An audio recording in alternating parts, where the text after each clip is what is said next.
બન્યો અમદાવાદ સિવિલનો બેન તમે સર્જન ડોક્ટર થજો ગોદીના ઘર સચિવાલીનો મોટો સાહેબ થજો સાબરકોઠાનો બેન તમે જિલ્લા પ્રમુખ થજો વતીજ તાલુકાનો ધારાસભ્ય થજો વડરાલ ગોમનો બેન તમે શિક્ષક સાહેબ થજો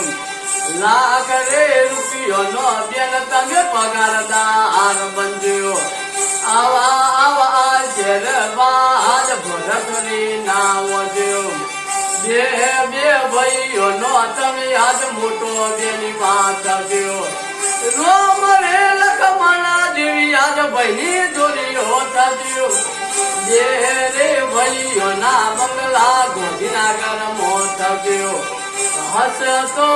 રેજો બેન તમે ઘણો રમતો રેજો દાદી